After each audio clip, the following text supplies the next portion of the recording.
This is Matt Tecu, and you're listening to the Nothing Shocking podcast.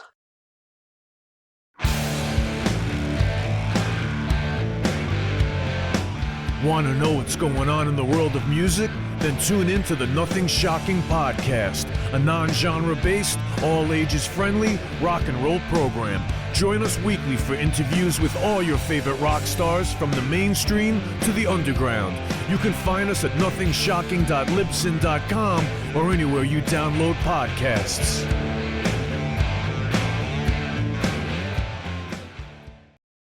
We're putting the band back together. The numbers all go to 11. I'm talking about bands that rock. Led Zeppelin. What about Sabbath? AC/DC. Motorhead. Does that mean it's louder? Is it any louder? Well, it's one louder, isn't it? We're not worthy. We're not worthy. Why don't you just make 10 louder and make 10 be the top number and make that a little louder? These go to 11. I get up off the ground and raise my head. Days like this, think I should be dead. One for Satan, two for me. Let's cheat the devil, it's fun, don't you agree? Welcome to the Nothing Shocking podcast. I'm your co-host, Jeff Untied, and with me in Dog Bowl Studio is Coach Nez. You can find the Nothing Shocking podcast on Libsyn or any podcatchers. Like our Facebook page or follow us on X at No Shock Pod. You can also find the Nothing Shocking podcast on Rock Rage Radio every Sunday morning at 7 a.m. Central Time. Our sponsor is Big Strix Vinyl Records and Sports Cards, located in Rock Island, Illinois. New, vintage, and previously owned. You can find it at Big Strix. We'd like to thank the Hong Kong Sleepover for allowing us to use their music for our intro and bumper ending. Before we get going tonight, we have a special guest. All right, we got John Christ on the line, December 20th, Saturday, at Mooresburgers in Catonsville, Maryland. Heavy Metal Sleigh Ride. Yeah, with John Christ and the Apostles. Can you talk a little bit more about this upcoming show and what can your fans expect from a set list? So this is going to be a fun show.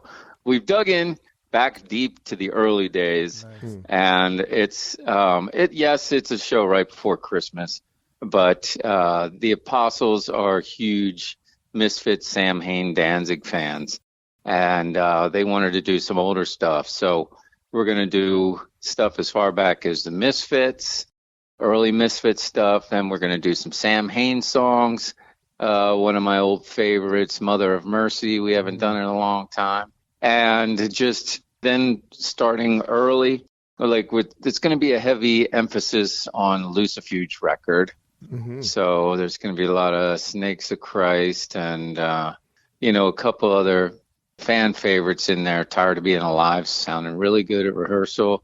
A couple from How the Gods Kill. And then, of course, we're going to pound it out with stuff from the first album. So we're really looking forward to it.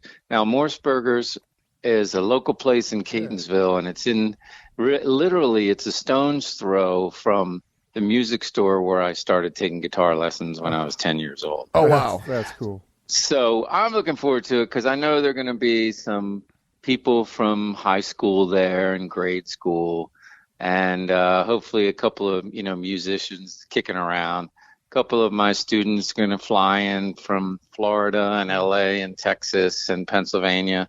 So I just want it to be like a big, crazy Christmas party, but with a lot of heavy metal and emphasis on Sam Hain. I'll be telling some stories, too, and playing some of my altered versions of the classics that I had to learn as a teenage guitarist. It was a competitive sport in Catonsville, so, if you didn't know Cliffs of Dover and Eruption and at least two Satriani songs, you had no chance of getting into a band. I'll play distorted, cranked up, lousy, beautifully driven versions of some of that stuff, too. And then wind in some of my Ozzy Osbourne favorites, my illegitimate dad, Tony Iommi. He can't make it. But I'll be telling stories about he and my mom that I still think that he's my dad. But anyway, we're both left-handed. We share the same birthday, February 19th. And, we're both godfathers of metal, I'm just saying. So looks like it's going to be a good time. I'm trying to squeeze in one or two more rehearsals. I'm teaching college And next week our finals, so then I'll have like 4 days to practice and get my head banging ready for a couple new bruises. Man, we wish we could be there. I know. And one last thing, I'm dusted off. I brought out one of the old Danzig concert amps, and it's got a couple of gremlins in it, so we're not sure what's going to happen the night of the show. So I call it my Windows 95 version, because the last time it acted up, I turned it off, unplugged it from the wall, plugged it back in, and it worked perfectly. Awesome. So cool. All right. So it should be a lot of fun. If you want to hear that original early Danzig guitar tone, that's what the show is featuring. We are excited for you. Yeah. All right, before we let you go, what's this going to bring for you and for your fans in 2026? Will John Christ and the Apostles hit the road and do some live shows? You know, that is an excellent question. The first answer to the question was, what is this going to bring? And I was thinking, well, hopefully it'll bring some money for each of the band members for Christmas. You know, so they'll get something good in their stockings. The guys are local Washington, D.C. and Northern Virginia musicians working in various careers. They've expressed an interest, if I wanted to go overseas, that they'd be willing to go with me. They're very tight and well prepared. So it's just a matter of if we can spend some more time together jamming, working on some other ideas. We haven't worked on any Flesh Caffeine stuff yet, but they've expressed an interest. And they do this Halloween party with a couple of misfit tribute bands and stuff in D.C., and that's where I first met them a year ago. And so we'll see what happens. I think for me, touring, it's not going to be a steady state process, as it'll be certain things like maybe a weekend around Chicago, Minneapolis, Indianapolis, a weekend, Phoenix, Tucson, LA, that kind of thing. So that's what I'm working on putting on. I also have an acoustic show, the Acoustic Confessions of Christ. So we're trying to work in a couple of different models to see, because apparently fans like to hear the origin story of Danzig, how I met Rick Rubin and Glenn, and how things got off the ground, and what was happening with the music when we changed the name from Sam Hain to Danzig. And, my first story that I love to tell is about the first night I met Rick Rubin after the audition. Everybody was tired. He said, hey, why don't you, if you don't have to go home. I was supposed to drive back to Baltimore because I was starting college the next day. He said, well, come down the village, we'll have a pizza. Ended up in his recording studio, which was Electric Ladyland Studios, which was Jimi Hendrix's studio. And we ate our pizza, and he goes, I got a band tracking in the other room right now if you want to check it out. And it was the A studio, and there's a band in there tracking a cover song called Born to Be Wild. The band was The Cult, and the album was the Electric album. So those are the kinds of stories I got. Oh, those are so cool. Well, right? The best. John, we're so excited for you. We want to wish you a Merry Christmas. Yeah. And, hey, you guys, thanks for calling me up and checking in. Absolutely, man. So we want to thank you so much. And, hey, whenever you have something to promote, text me, call me, whatever. We're here for you, man. Absolutely. Absolutely. The Apostles are screaming for T-shirts and coffee mugs and G-strings and all that good stuff. Very good. I have plenty of E strings, A strings, and D strings, but they were specifically interested in G strings for some reason. I don't know why. That's so cool. Well, thank you. I'm just saying. Hey, thank you so much. Before we get you off the line here, I wanted to let you know about a couple years ago, I was talking to a guitarist. His name's Chris Latham. He goes by Brother Latham.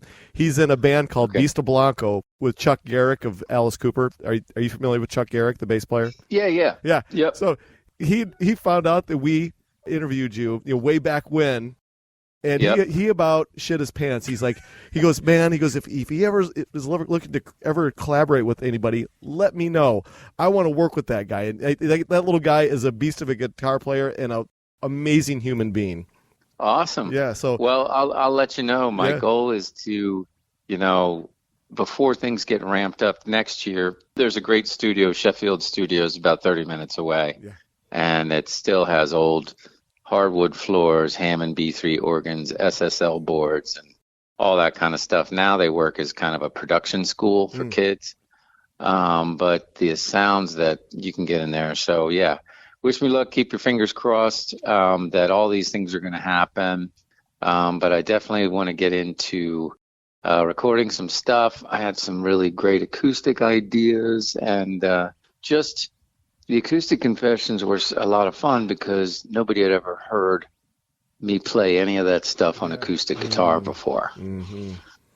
And when I talk about, Glenn would call me up and he'd have a riff, and he'd be, this was before cell phones. So you had the long phone hung connected to the wall, and you're putting it over your shoulder, and you're holding it in with your chin, and you're singing, and he's humming, and you're trying to play, and, all right, I'll put it on a cassette. I'll call you back. It was very sophisticated. Absolutely. I remember putting a quarter in this box. Yeah, right. Well, anyway, John, It's like, thank you so much. okay. All right, I appreciate it. Thanks for being flexible on the time. I'm really Hey, glad man, we no got it problem. done. Glad that you did it again with us. We're so happy to have you. Yeah. Oh, absolutely. Anytime. Good. Anytime. All right, man. Happy holidays to you. All right. Take care. Happy holidays. Bye-bye. Take care. Happy New Year. Bye-bye. Now back to tonight's interview. Tonight's guest is Matt Tecu, formerly of Mother Superior. currently a studio and live touring drummer. He had a new solo album, Getting Warmer, came out in 2025. Back in 2018, he was the house drummer for the documentary Echo in the Canyon. Check it out. Very cool. Yeah. Hey, let's get to that interview. All right. Good night. Good night.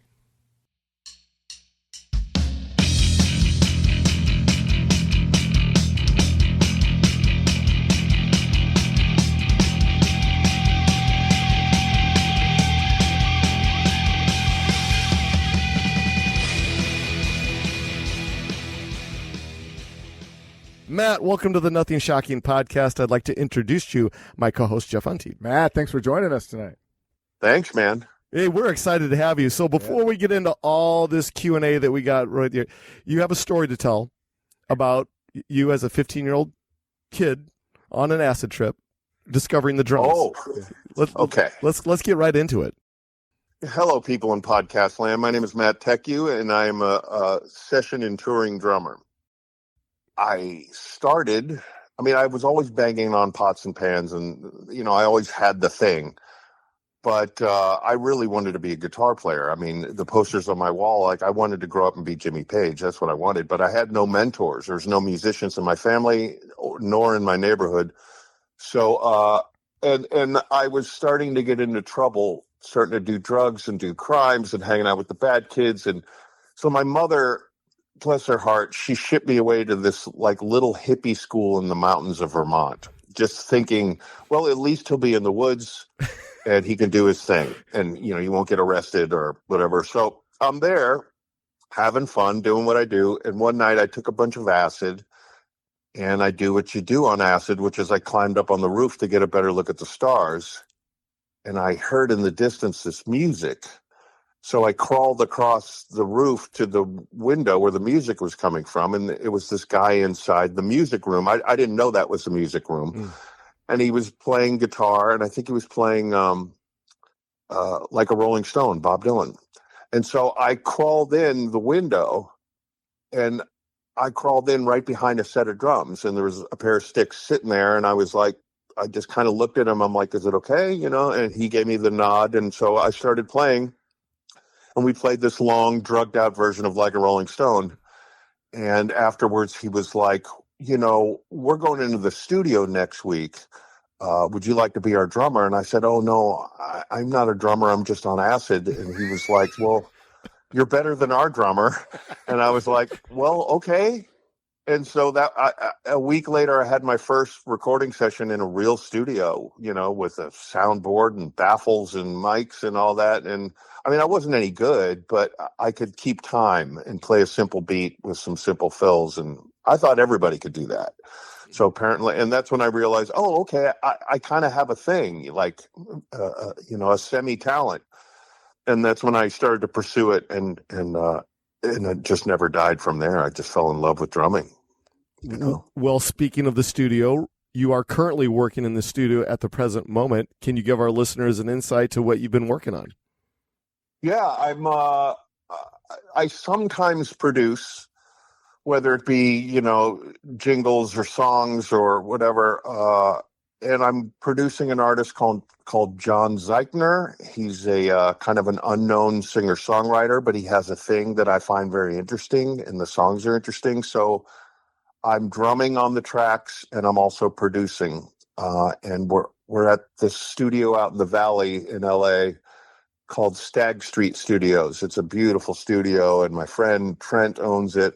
And I've been working with Trent on and off for 30 years. I mean, he did the album that I was in a band called Dig in the 90s when I moved to LA.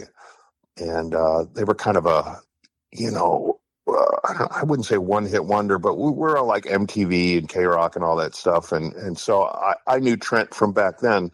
So it's just always a pleasure to come to his studio now and work with anything. I do a lot of sessions here. During the when the world shut down in 2020 with COVID and all that, it was Trent and I would just come in here with masks on because we didn't know, like, are we going to die from this? Or like, and people from around the world would just send me tracks and I would do remote sessions. So Trent and I worked all through lockdown at this studio from just people sending, remote tracks from wherever.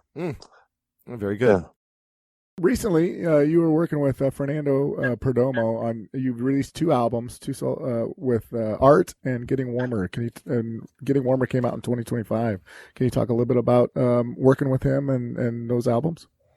Yeah, man. I mean, and we're gearing up for a third. I'd like to do like a neo, since D'Angelo just passed.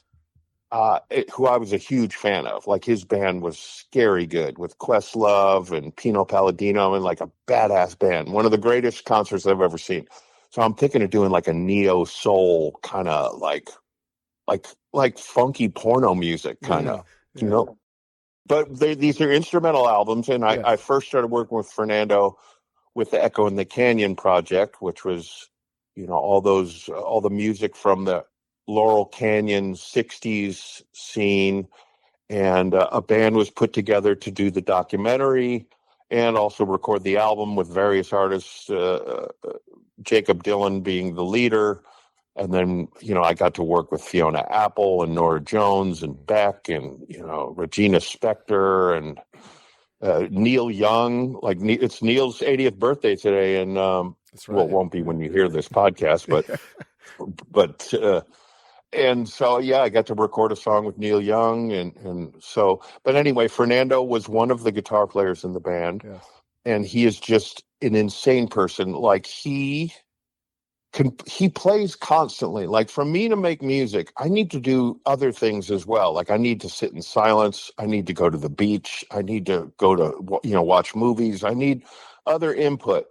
And then I try to emulate that musically, the emotions, where Fernando just plays 24/7. He lives in his studio. He's so he can do anything. So when I came to him, it started with, I also paint. So I was doing these paintings, these acrylic paintings, just abstract art. And I posted one, I post everything. So I posted a painting of mine, and he made a mock album cover of it. And I said, well, now we got to fucking make the record, And so I said, okay, Fernando, I'm going to make it real easy on you. Since he owns a home studio, I said, why don't I come over to your studio? No pre-planning, no rehearsals. We'll just improvise and write songs right on the spot. And whatever happens, happens. And we'll record an album in 2 days. Write and record an album in 2 days, and then pick a third day to mix it somewhere down the line. And so that's what the first album is. First one's called Art. So the idea being, this is an album that you put on, you play the vinyl, maybe smoke some weed or something, and make art. And that was the whole concept. And then we did another one last year called Getting Warmer, and that was kind of more of a sexy vibe.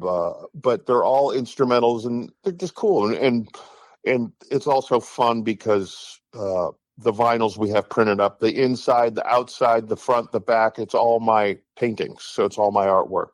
So that's fun. But Fernando, like, he was the perfect guy to pick to do this, because he could pick up any instrument in his studio and play it, whether it be keys, stringed instruments, bass. He's an amazing bass player as well as guitar player. So it just cruised so quickly. We would spend in like an hour writing and recording each song, and move on. So in 2 days we would do 10 songs, like 5 songs a day. On your first album, Art, there was a song on there that actually was not quite instrumental. It was, I think it had spoken word with it, BCP, or Banana Cream Pie. Oh, yeah. Well, I love that song because it reminded me a little bit of Ginger Baker when he did with Masters of Reality. He did a song called T. Yes. Right. That kind of that song gave me that vibe for that. Well, as we were recording them, well, thank you. But as we were recording them, when it came to that song, I was like, I don't know that it's interesting enough to just survive as just a straight instrumental. It needs something. But we had a rule of like no vocals, like no singing. But I said, what about spoken word? You know, that's like another almost percussion instrument. And then I thought, okay, I want to do my dark, you know, like low radio voice. And, which I use on my podcast. But anyway, so I was like, okay, what could I do? I could read the news. I could read the weather. I'm like, no, it's sexier to read like a recipe. And then I thought, oh, even sexier and sultrier would be like a baking recipe. And then I thought, okay, I'm going to read a pie recipe. And the girl I was dating at the time, I just called her out of the blue while she was at work. I said, what's the sexiest pie? And she said, duh, banana cream. And I'm like, oh, good call. So I Googled on my phone recipes for banana cream pie from various baking magazines, or, you know, Better Homes and Gardens or stuff like that, Martha Stewart, something. And I just read verbatim a banana cream pie recipe as the spoken word lyrics to the song. And then, so that's why it's called BCP, for banana cream pie. Brilliant. Yeah.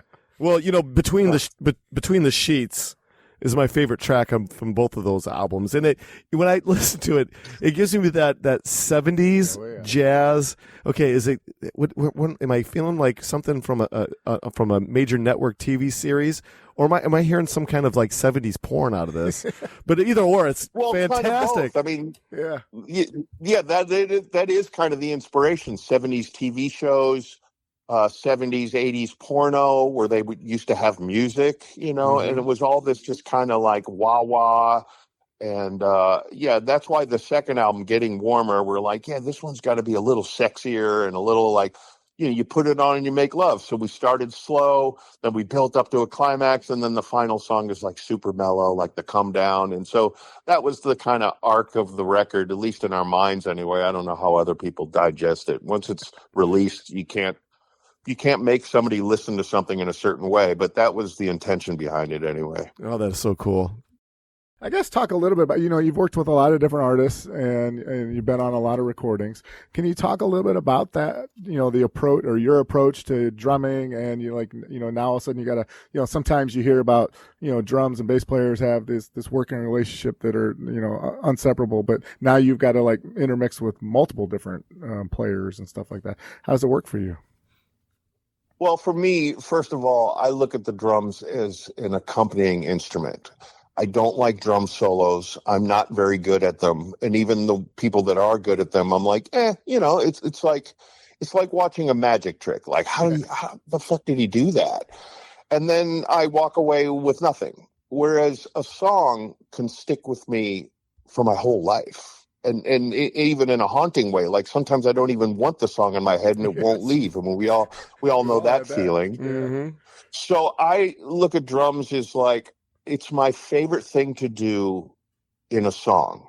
You know, like I wish I was a better guitar player. I'm still a crappy guitar player. I wish I was a better keyboard player, but drums is my thing. It's the thing that just comes naturally to me. And so I don't know that I have great chops. You know what I mean by chops, like technique. There's kids a third my age that can play things I can't even imagine, let alone pull off. Yeah. But I think my value as a player over the years has been just my experience. So I think even though my chops aren't as good as they've been, I think my ideas are better than they've ever been. So that's really what I think I get hired for is I come into the studio and I have ideas and I react to the song and I know how to make a song sound good. I know how to stay away from the vocalist. I mean, nothing will get you fired faster than stepping all over the singer's vocals, you know? with your fancy fill that you just had to play. It's like I see a lot of those guys destroy songs. These kids on YouTube that are playing like amazing solos in their basement. I'm like, yeah, that's impressive, and I get it, and good for you, but that would ruin a song. Especially a singer-songwriter type song where the lyrics really have to shine and you really have to. So the way I look at it, drumming, especially in the studio, is if an album is a movie, each song is like a pivotal scene in the movie, and I'm the lighting and special effects guy. Like I'm not the actor, I'm not the director, I'm the lighting special effects guy. So I need to know what's the mood. I provide the vibe because I'm the only instrument not playing melody per se. So like, is it a love scene? Do you want like soft lighting and smoke? Is it action adventure? Do you want explosion and flames? Like I try to emulate the vibe on the drums to whatever the melody and the lyrics are trying to convey. So that's what gets me off the most, finding my place in a song, trying to not only accompany, but elevate and enhance what the music's doing, Yeah, very good. Okay, so I kind of want to form this question the right way, so forgive me if I stumble over it. So you're known to be a hired gun of sorts, session guy, and we've all seen that documentary, The Hired Gun, for musicians with Steve Lukather and Nita Strauss and oodles of other talented artists. Yeah, there's a few of them out now. There's ones from the 70s guys. Yes. There's the Wrecking Crew guys. Yes. Yeah. I guess when it comes down to being known as the hired gun that you are, do you like that term? And then then on the flip side, I guess it would be to be relevant in the music industry today is being that hired gun or session guy the way to stay busy and not being stuck in a band per se. Am I making any sense when I ask these questions? No, absolutely. You're making all the sense. I honestly, if I've had the band experience where you're in a band for years and all for one for all, and it's like a tight family unit. Even if it becomes dysfunctional, it's still a family. I just don't happen to have that experience in recent years. It's been more, I go out on a tour with an artist, and then I go out on a tour with another artist, or it's just. And luckily, I wouldn't say I'm famous, but like I have enough of a name in certain circles to where I still get called, thank God. But like I just found out I'm doing a bunch of Europe dates with this singer and songwriter Janova Magnus next summer all over Europe. And so great, and that's kind of a blues soul thing. And then I just did a tour with Sam Morrow, who I've played on a bunch of his records, and he's a guy out of Texas, and it's kind of like Americana, country, funky, kind of Little Feat, Allman Brothers type Southern rock stuff. So I love being able to wear different hats, and get into different character. Like I look at my role as like a character actor, like I'm not the star. I'd rather be behind the star and get into character. So like if I got hired to play in Nine Inch Nails, well then I guess I'd wear all black, I don't like it. Doesn't matter to me. You just got to get into the headspace of what are they trying to say? What are they about? And can I find my way to fit in with this situation? But I prefer to work with different artists all the time instead of being, but don't get me wrong. If I was in one band and we were hugely successful, I would be happy to just do that. But I haven't had that opportunity in a while. So I just take whatever I can. One day I'm working with a huge star. The next day I'm working with someone you've never heard of and you may never hear of. So I don't, like, I'm not precious about it. I'll just take what at this point in my life, I try to take what I find interesting. And so some days I'm making a lot of money. Some days I'm making next to nothing. But if it's interesting, then I'm happy. Well, I guess one thing that fascinates me about session guys like yourself, is genre diversity. Music genre diversity is like, you could be playing heavy metal music in one session, and then you're jumping over to folk Americana. Talk about the challenges of bumping over to different genres. You could be doing that in the same week. I love it, man. I just look at my record collection and everything. I have everything in there from, Charlie Parker to Beethoven to Hank Williams to Black Sabbath to Radiohead to that's everything I consume as a listener becomes part of my vocabulary. So what I'm doing, especially sessions, which I like sessions because at the end of the day, you've created something, for better or worse, it's going to outlive you somewhere. And so, I love mixing genres. Say I'm playing on a country record and I'm like, I need something. This song needs something here on the drums. I'm going to do that David Bowie fill from that one David Bowie record, and they don't know that I'm doing a David Bowie fill that, I stole from a Bowie record, right. But I know, and I put it in a country song and all of a sudden the country song it comes to, on a good day, it comes to life, and something I feel like as a session guy, if a genre just borrows from itself, then it goes stale really fast. So if if a country artist is just being inspired by other country artists, it's like it just gets boring to me. It's like I love Merle Haggard, but if I had to play Merle Haggard drums every night, I'd want to shoot myself. I need to mix it up, and that's why I like artists that can do that. And even pop stars these days, I'm noticing that Beyonce made a country record, and it's fucking good. What do I know? But it sounds good to me, and it's interesting, and so I like that different genres are borrowing from other genres and mixing it up. And then it just becomes two kinds of music, good music and bad music. It's not about. Yeah. Do you struggle? Go ahead. Yeah, do you struggle changing gears, going from one to another? Like, okay, now I have to get into this different mode now that I was playing this for X amount of days. Yeah. Yeah, well, it's like I said, it all comes from my record collection, so that's my vocabulary. And if I'm asked to do something that I just don't have any experience with that vocabulary, I will either, Tommy Tedesco from the Wrecking Crew, he used to joke about, he would get hired for a session and they would want, Costa Rican guitar. And he would just play whatever Latin guitar riffs he knew. And they'd be like, sounds great. He didn't know what he was doing. So to me, if I don't know, like jazz, for instance, I'm not a real jazz drummer would know that that guy's not a real jazz drummer, which I'm not, but I can play stuff that sounds like jazz. Yeah. Therefore I can play jazz. So it's, if I can play something that sounds like what I'm doing, then what's the difference? You know what I mean? Whether I know what I'm doing or not, as long as I can play something that sounds like I know what I'm doing, that's the gig, and I always say every time I sit down behind the drums, every time, especially in the studio, my first thought, just because the way my brain's wired is, I have no fucking idea what I'm doing. And I hope today isn't the day they find out.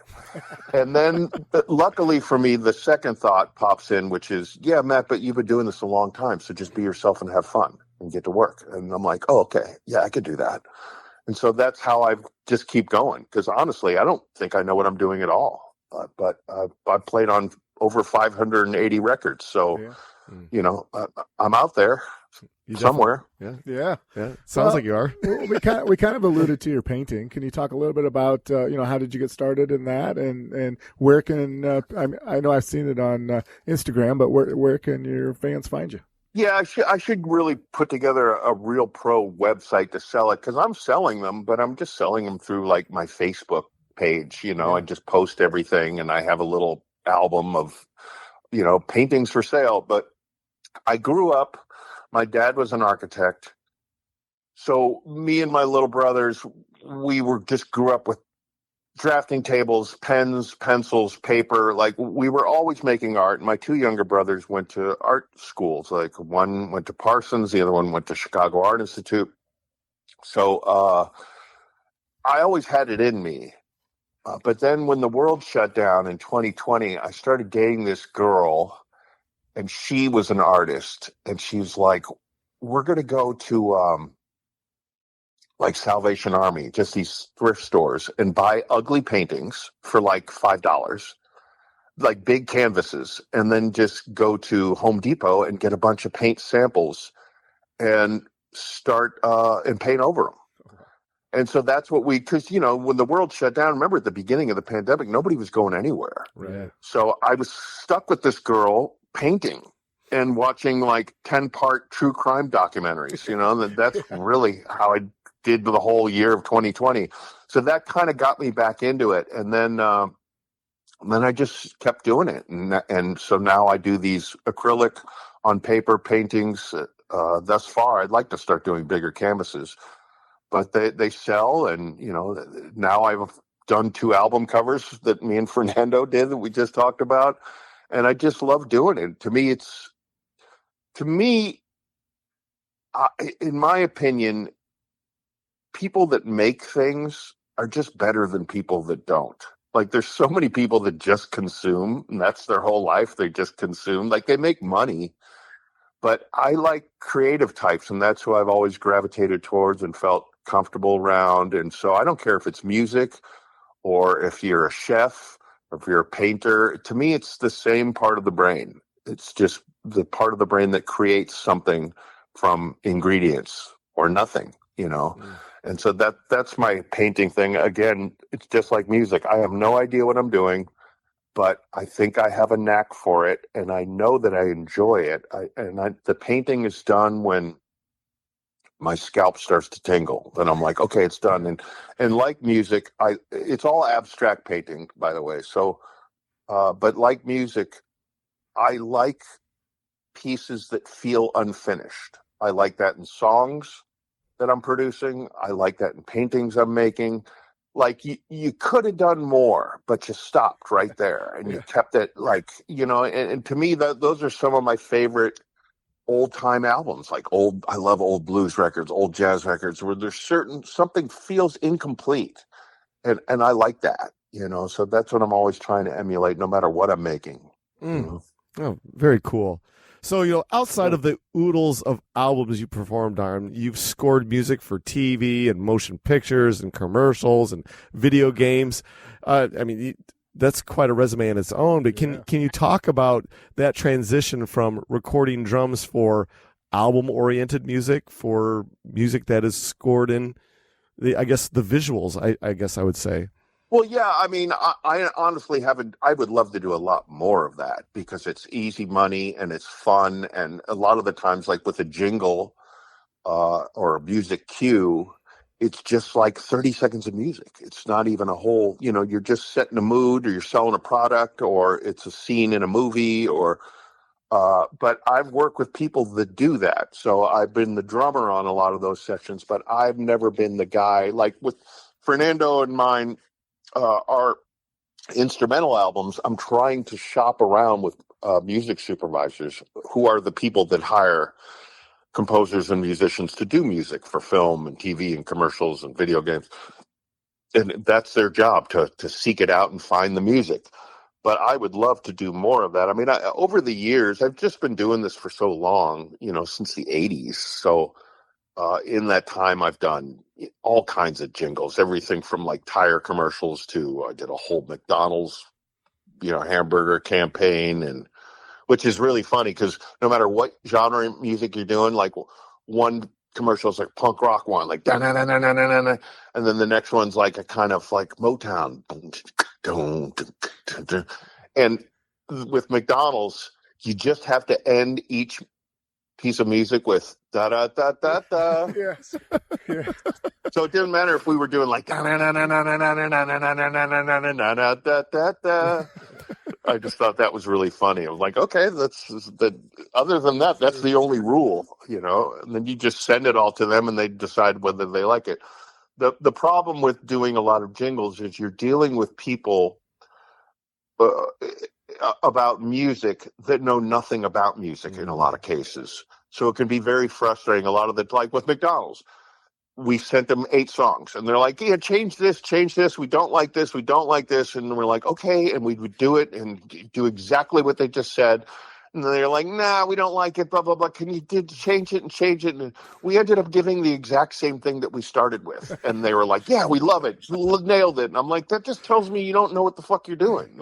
But some people in entertainment, they need to have the appearance of they know what they're doing. Like they need to feel in control. So you just got to, as a musician, you just got to be patient, and you just got to be like, okay, as long as I'm getting paid, I'll fucking do whatever you want, and I'll do it again, and I'll do it different, and I'll do it fast, slow. Like, I don't care. But I have found that like video game people are much cooler than like movie and TV people, because I mean, maybe it's changing now, but like at the time, like I did some stuff for Activision, like Call of Duty and like fucking Fortnite, and they're just like cool nerds and they have the same budget as major motion picture studios. So I've found that the video game people, they love everything you give them, at least in my history. I'm like, oh my God, this is so great. And they pay you really well. And then this thing, get royalties, and I don't know, it's fun. But I haven't done like a lot of that kind of jingle work. I'd like to do more. I'd like to score films. Like my ultimate dream as I'm getting older now is like, I would love to be the guy that lands like a successful cartoon, like say SpongeBob or something. And I'm the guy that does music for SpongeBob, because whoever that motherfucker is making really good money, and he can own a home and raise a whole family on just that, know? Yeah. And it's very creative, the music these cartoons have. So in a perfect world, that's what I would like to land in the future. Just have that like gig that I could go like a 9 to 5. I don't have to get on the road, because after a while touring is just exhausting, at least in the level of like touring in a van or even a tour bus. It just gets exhausting. And so I would love to have a day gig where I just come in and compose music for a TV show or a cartoon or something like that. That would be great. That would be cool. Yeah. I was listening to your Hi, my name is Matt podcast today, listening to the episode about the history of drumming in New Orleans. And in that episode, you talked about your first band, The Unconscious, and speaking of tour bus, and doing the Mud Belt tour, going up and down the Mississippi River. So St. Louis isn't very far from us. We're just right up the river from there. Can you talk a little bit about that first band and that Mud Belt tour? Yeah, and speaking of Chicago, where you guys are at, we would play like the Riviera and like all the fucking clubs up in what's that one club that we used to play all the time? I've been going down a Jeff Buckley rabbit hole, and the Metro. Yeah. Yep. Oh, yep. Yeah. Oh yeah. There's a famous filmed concert he did at the Metro, and so when you YouTube Jeff Buckley, there's usually footage of that show, and I just remember playing that club a lot, and I liked it because it wasn't too big and it wasn't too small, and you could rock it like it was a big club, and it was fun, but I don't know if it's still there, but yeah, St. Louis, my first real band after the acid trip at the hippie school, because that was just like endless stoner jam sessions, but it taught me how to listen to other musicians. And then I moved back to St. Louis, where I'm originally from, and I was doing construction and hating it. And I bought a drum set. I'm like, I got to get back into drumming. And then I thought, I got to go somewhere. I'd never left the country. I'd never traveled. I'd never been anywhere. Didn't have a lot of money. So I thought, well, where do I want to go? I'm like, well, I like cats. I like black women, and I love drums. So Africa, like I'm going to go to Africa. And I just saved up some money. We're talking just like a couple grand. And then I flew to Africa with a backpack and just like explored for 3 months and played with African tribes and all this. But what happened is it kind of, I don't know, I was like 20, I guess, at the time. Mm-hmm. And it kind of was like, I left a boy and came back a man, put it that way. And that's when I came back to St. Louis. I'm like, okay, I'm going to start a band, like a real band. And in the Midwest, as you know, houses have like 2, 3, 4, 5 room basements, like big basements. In LA, we don't have any basements. None of the homes have basements. And so it was a perfect place to rehearse. Every house has a basement, and being the drummer, I had the most gear. So we would rehearse in my mom's basement, and that's where I put my first band together. And we were called the Unconscious, and it was back in the day in the late 80s. And so bands like Uncle Tupelo, which, Jeff Tweedy, and then he left to Chicago and formed Wilco, but like we had the same manager. And so it was that scene, that St. Louis underground scene. And we were kind of doing, like, if the Chili Peppers were doing white boy punk funk, we were kind of doing white boy punk New Orleans funk soul, like we had horns and shit, and we loved what the Chili Peppers were doing and Fishbone and all that. So that was our first sound. And I just love, as a kid, when I grew up, being from St. Louis, I wanted to be an old black man when I grew up. Like, not a black man, but like I would see the old black men, the way they dressed in their suits and sat on the stoop, and the way they talked and walked. And I was like, everything about them is cool as fuck. So that's kind of what I want to do musically. So, but of course, being a white boy from the suburbs, I'm doing everything twice as fast and half as soulful, but it was still a way to like do something that I loved. And we did that for about 3 years.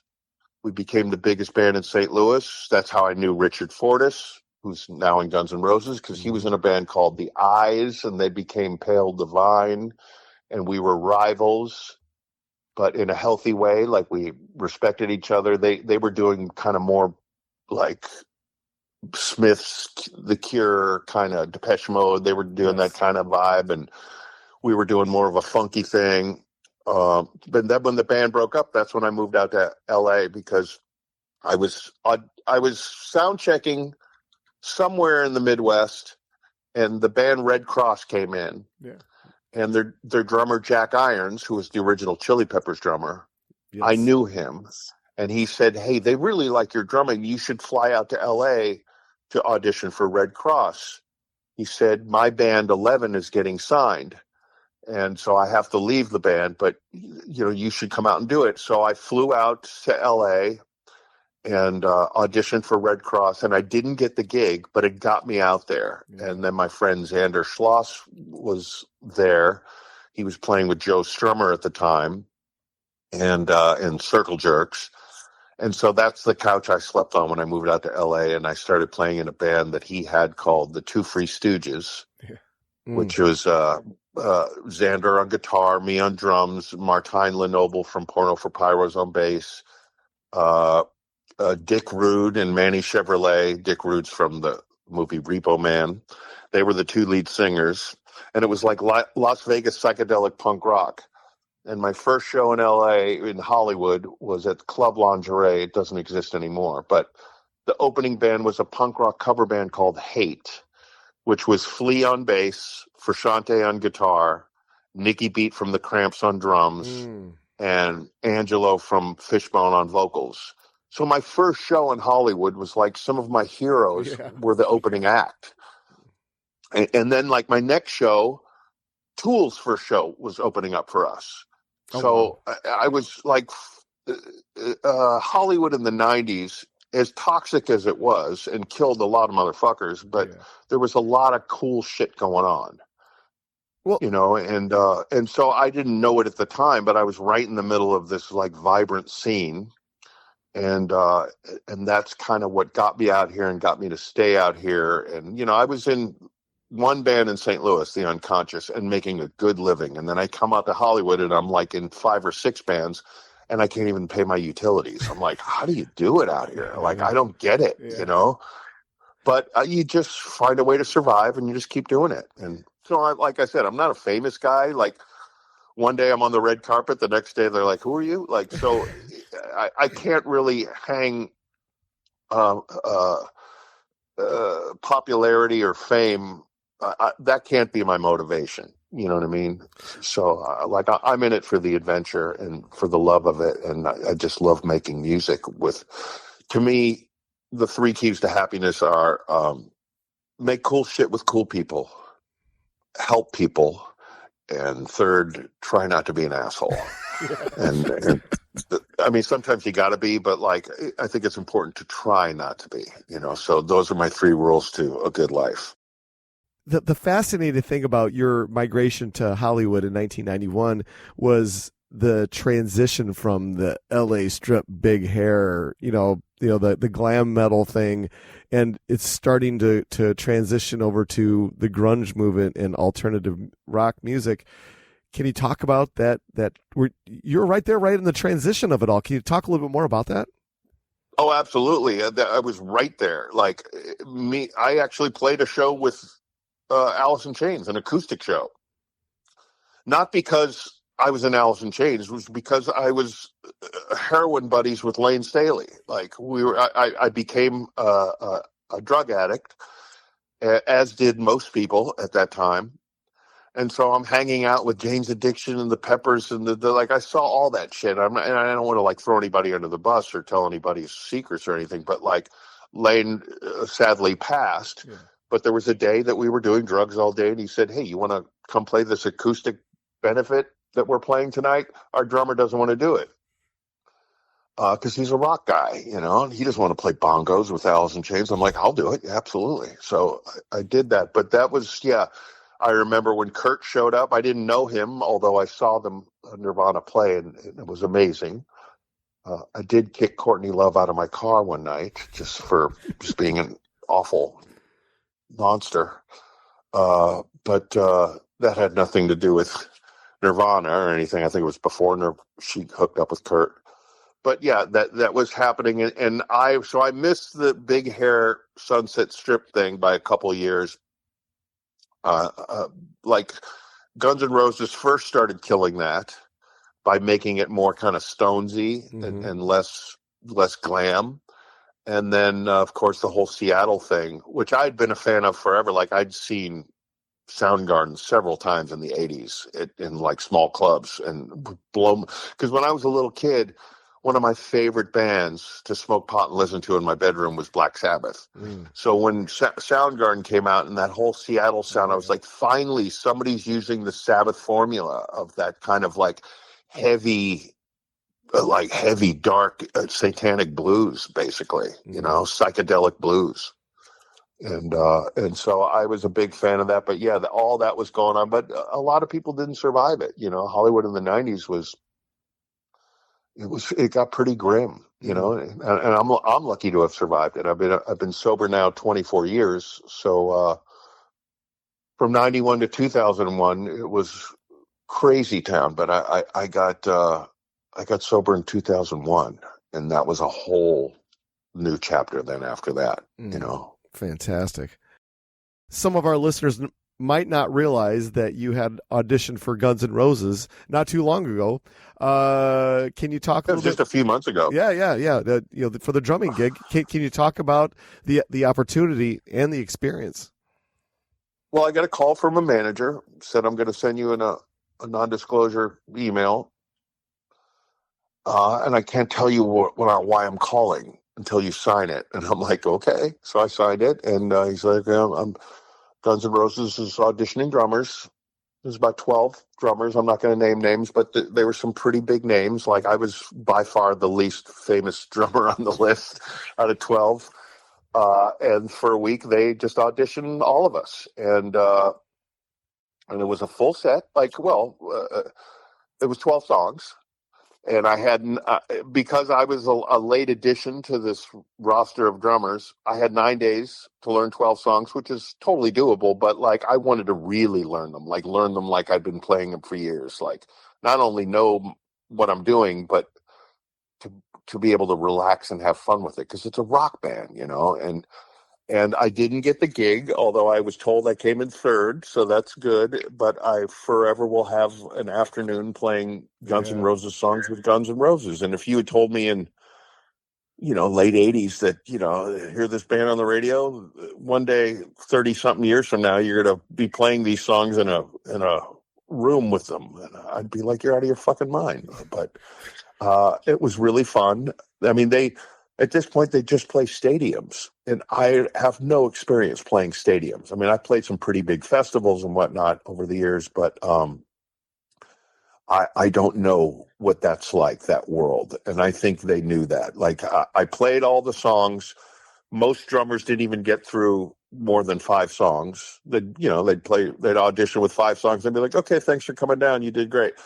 But they kept me around for all 12. So that was a good sign.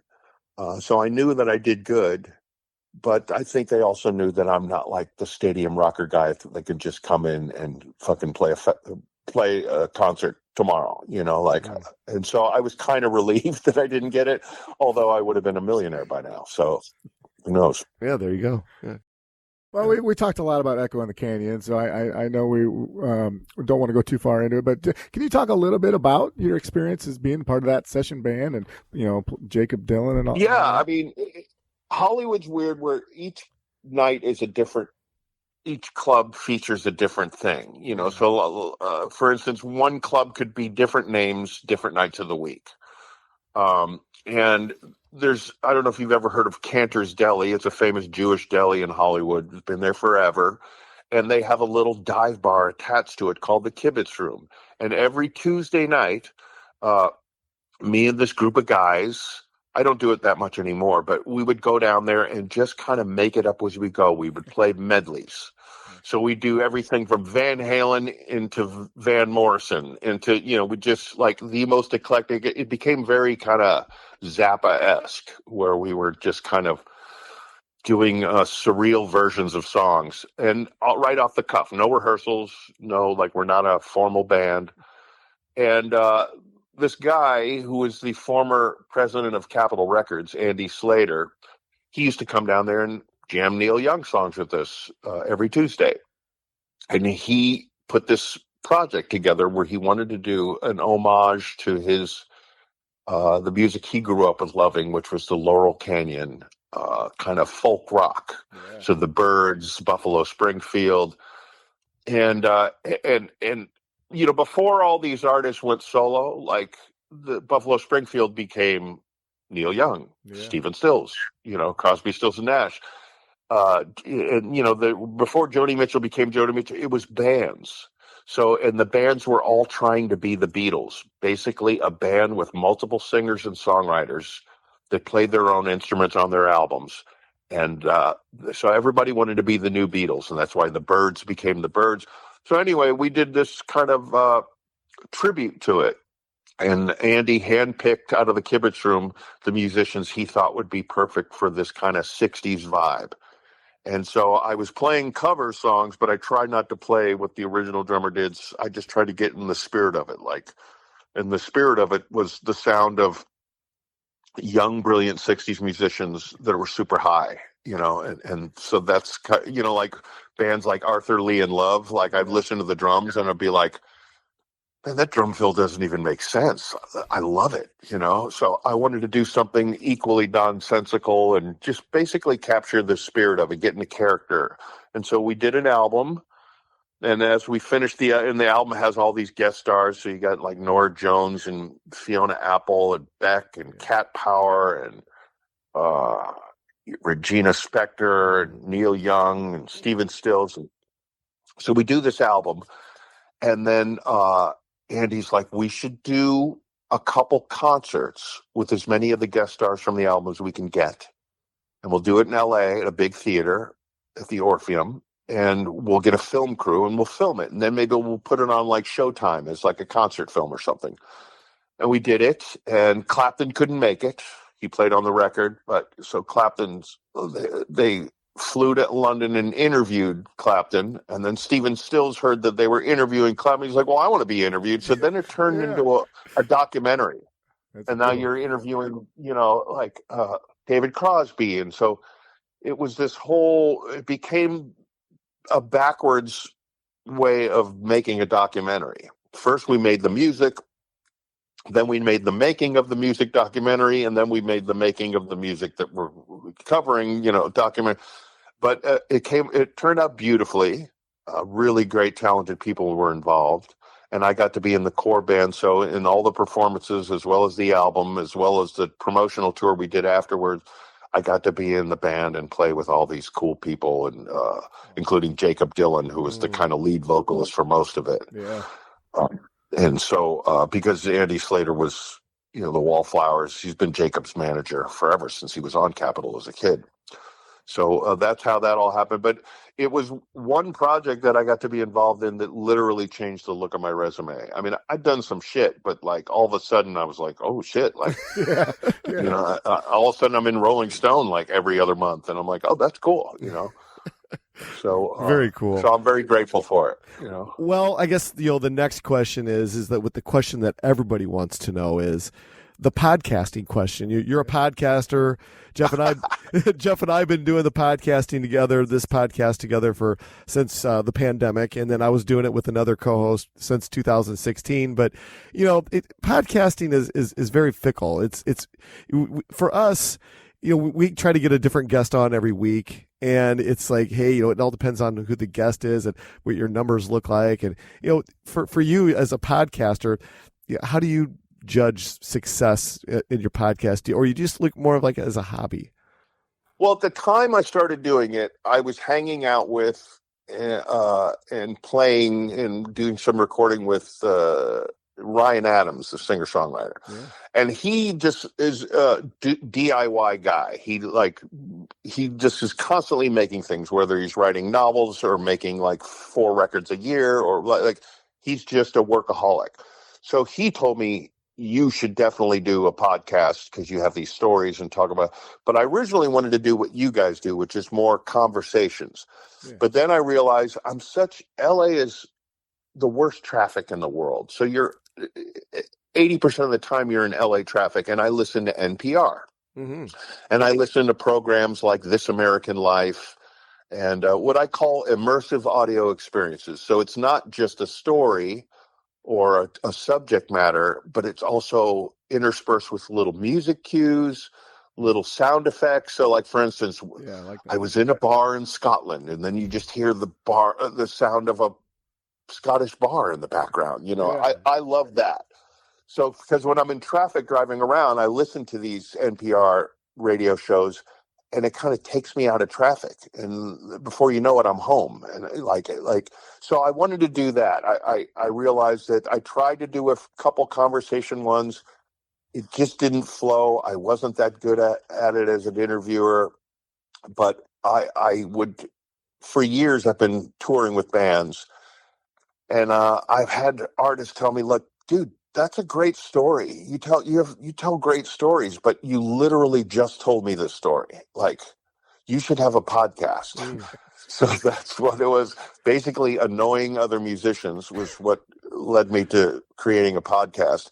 And then I learned, just basically, I got a good microphone and my laptop.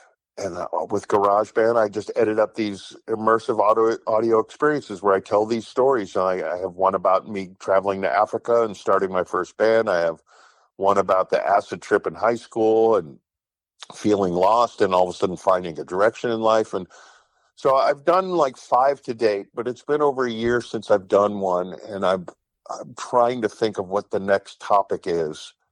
Because I want universal topics. Like, I don't want it to just be for like music geeks. Like I want like some soccer mom on a treadmill in the Midwest to be able to like find it interesting.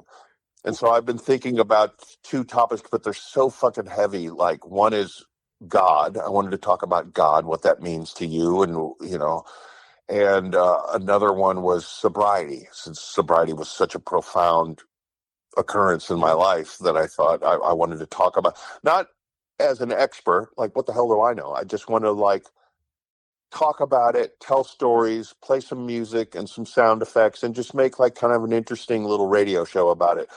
But those 2 topics are so heavy that I just get spooked every time I sit down to try to do it. So I don't know. I'm just waiting for the muse to strike and for me to be inspired to do something. But I really enjoy doing the podcast, and they're called Hi, My Name is Matt. And you can find them on anywhere, Spotify, Apple Music, like, YouTube, all that. And I wouldn't say they're not as popular as Joe Rogan or anything, but for a second there, I was getting good listeners because I had rock stars telling people about it, like telling their fans, you got to check out Matt's podcast. And so for a while there, I was riding high and really enjoyed making them, but it's been like a year since I've done it. So I don't know. Hopefully, I'll get back into it soon. Well, I really enjoy. I was talking earlier about the history of New Orleans drumming episode. Maybe you could do one on the blues from St. Louis. Yeah, blues from St. Louis, or the whole, like I said, the early tours were Mudbelt tours from Minneapolis, Chicago, St. Louis, Memphis, New Orleans. It's like there's a whole thread of like Chicago blues is different than St. Louis blues, and it's all. But it's very interesting, and I've played with a lot of those artists. Like I've played with Buddy Guy, I played with so I guess I do have an opinion on it. Well, I just don't want to get too preachy or anything. Right. It fascinates me with your style of podcast. How you did. It's just you and a microphone. Yeah. If I was to approach podcasting with me and a microphone, I'd be terrified. If I didn't have, and I were talking about that earlier. We'd be terrified. If I didn't have Jeff to look over at to do this podcast, and then our guests like yourself to discuss and talk about different subject matter within the music industry, I'm a fish out of water. It'd be dead air. I don't know how you do it for any length of time. I thought so too, and so that's why I started with like me and my friend just having a conversation. And then I just didn't like it. I just thought it was boring. My version, not yours. And so I was like, I think I should tell my stories. And then I tried to wing it. And I was like, oh, dude, I'm lost. I'm tripping over my words. I'm trying to be funny or cute or clever. And it just made me feel gross. And so I decided, no, I'm going to script it out. And one of my friends, dear friends, who was a fan of a lot of the music I've done, is Don Gagne, who's the head political correspondent for NPR. He's out of Washington. So anytime I'm in Washington with the band, I always invite him out. And I called him. I said, I'm thinking of starting a podcast. And, he's an on-air personality and knows all the tricks, even like how to pronounce words and deal with a microphone. And there's all kinds of techniques. And NPR has been doing podcasts way before there were podcasts. Exactly. So they've been producing whatever verbal shows forever and making them really interesting. And so he said, it's funny you called me because I'm looking right now at a brand new book that NPR put out, which is called the NPR Guide to Creating Podcasts. So he's like, I'll send you a copy. And so I consumed this book and I took a lot of the techniques and just started doing it myself. And I scripted it out. Like they do, NPR, like This American Life, they'll script it out. I'm not saying they don't deviate from the script, but they at least have a template to work from. And I found then I can get through it. And of course, I punch in, I stop, I flub a word, I got to redo it. So it's a tedious process, and it takes a few weeks to do an episode, and then I'm done. Fair enough. All right, we got one last question for you, then we'll leave you alone for the evening because we got to get back to work here. So. Yeah. All right, so I'm gonna throw Jeff off here. Okay. So, yeah, what have you been listening to? What do you got on your turntable right now? What's the? Oh gosh, all kinds, man. Something I'll have like the Jeff Buckley documentary came out, which I haven't seen. So for a week I just listened to Jeff Buckley, re-listen. Then fucking D'Angelo died last week or whatever, and so I go to D'Angelo Deep Dive, and then that takes me to other neo soul, and then that takes me to 90s hip hop, and that takes me back to jazz and old soul, and then I hear Radiohead's touring again now, and so I go into Radiohead, and so it's so eclectic, and I started going to therapy about 1.5 years ago. I'd never been to therapy my whole life. Even though in my sobriety, I've done a lot of work on myself, I never did formal therapy. And within the first session, she was like, you're typical ADHD, which means you have no attention span. But when you're interested in something, the world melts away and you're hyper-focused on it. Yeah. And she said, you're slightly OCD, you don't have to slam the door 3 times, but your brain has to organize shapes and colors and things. So the art made sense. Because growing up, I failed every grade, and they're like, what's wrong with them? And so they would test me, like aptitude, IQ tests, and I would test super high, but yet I would fail every grade. And my therapist just simply said, yeah, you were bored. I'm like, yes, that's it. That's why I became a drug addict, is why I became a touring musician. It was like I was bored. I wanted adventure on the high seas until the day it starts to kill you. But So I to answer your question, what am I listening to? It's like everything, all the time. Like, and I like listening to the radio. I like driving in LA traffic, and all of a sudden, oh, here's my new pro hack that I do, because I'm 61 now, and I hate hearing guys, especially musicians my age, from my era, that are like, there's no good music anymore. Like, oh, the good music was made in the 70s or the 80s or the 90s or whatever. I'm like, it's just such a lame stance. It's so lazy. I'm like, the best music ever made is being made right now, in my opinion. It's just not being made for 61-year-old white guys, which means I got to go find it somehow. Right. Like, I got to.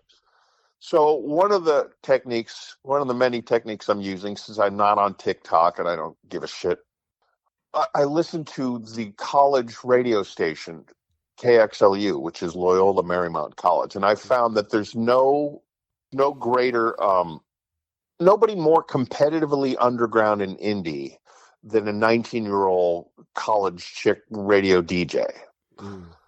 I listen to this college, and then, that app Shazam on your phone. I'm always driving around listening to college radio, and if I find something interesting, I Shazam it. And what Shazam does is it makes a playlist on your Apple Music. So I have a whole playlist of all these super underground bands nobody's ever heard of, that like, I'm not their target audience, but I that's how I discover kind of new stuff. And I'm like, man, there's cool shit happening everywhere all the time. It's just, it's not always in the spotlight. Right. Oh, yeah. Right now, I've been listening to the Tribal Seeds and Slightly Stupid. I just love that American reggae stuff. You might not be a fan of it. I love it. I don't even know what you're talking about. So, like, now I have to check that out. You know what I mean? Like, I'll send it to you. How about that? Absolutely. Yeah. I mean, back in the day, I used to just go to the record store and just thumb through stacks and stacks of vinyl, and I would literally buy albums based on the album cover. It was like interesting. Yep. And then you read the credits and you're like, oh, that bass player played on that album that I love, and and that producer produced this other album I love. And so that's how I started being adventurous. But now everything's on my phone, so I gotta like find new techniques to find it. Absolutely. Yeah. Jeff, what have you been listening to? For me, I got two of them. We just had Blue October come to the Rust Belt of the Quad Cities. Last week. I really wanted to go to the show and I couldn't make it, but I kind of did a deep dive into their back catalog and then became a fan. And then this one's old school. Never really listened to a lot of Uriah Heep. I knew the hits off the radio and stuff, but it's funny. In the session I'm doing, one of the guys just said, hey, this sounds like Uriah Heep.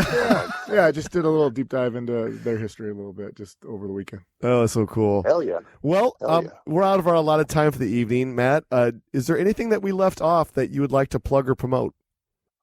I don't know, man. I mean, I started this podcast drinking a Red Bull. My Red Bull is done, and I'm like extremely caffeinated now, so I could go on and on and on. But no, I think we covered it all. I just want to say thank you to you guys and to the listeners, to just plead with you in these weird times to be good to each other and to listen to each other and just fucking, make cool shit with cool people, help people, and try not to be an asshole. Exactly. It's been fun. That's it. Yeah, we're so thrilled to have you tonight. Thank you for taking the extra time to hang out with us tonight. It was a great conversation. This is how things are going to work out. Once Jeff gets it all cleaned up, we will send it to you, and please share it on your socials, as we will share it to all of our socials. Absolutely, I will. Matt, fantastic. Yeah. It was an honor. Yeah, thank you so much.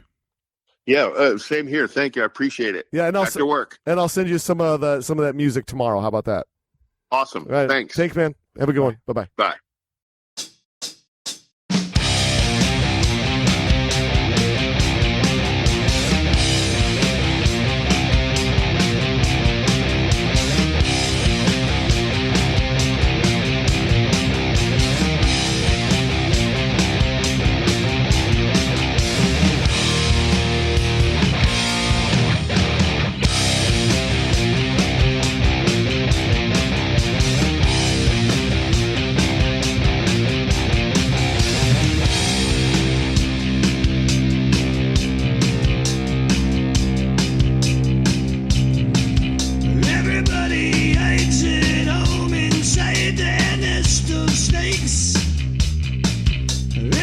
Everybody grinds the stone and makes their own mistakes.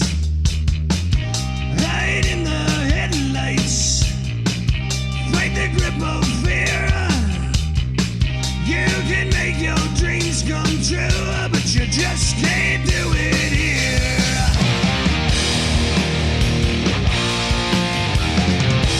Hey.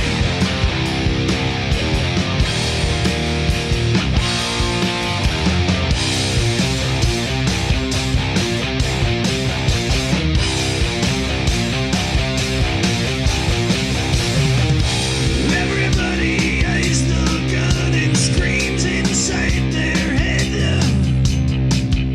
Everybody bites their tongue and pays their bills instead. Hide in the spotlights, fight the grip of death. You can have the air you need, but you best not take one breath.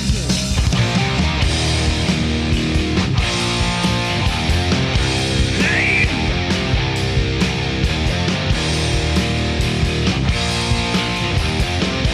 Roll the dice.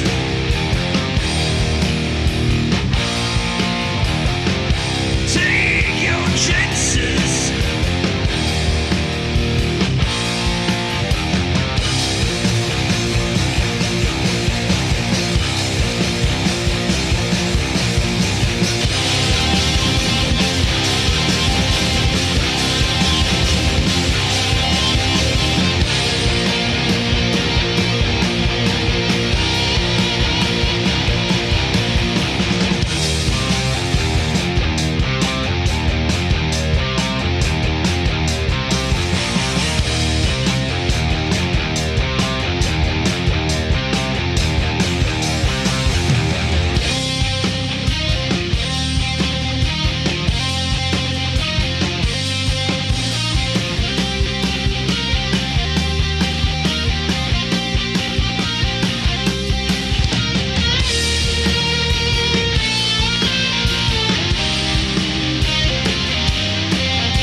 Everybody knows the game is fixed, there is no prize. Everybody pulls the plug and says their last goodbyes. Move to the sunshine, fight the grip of nights. If they ever take from you, then you plug out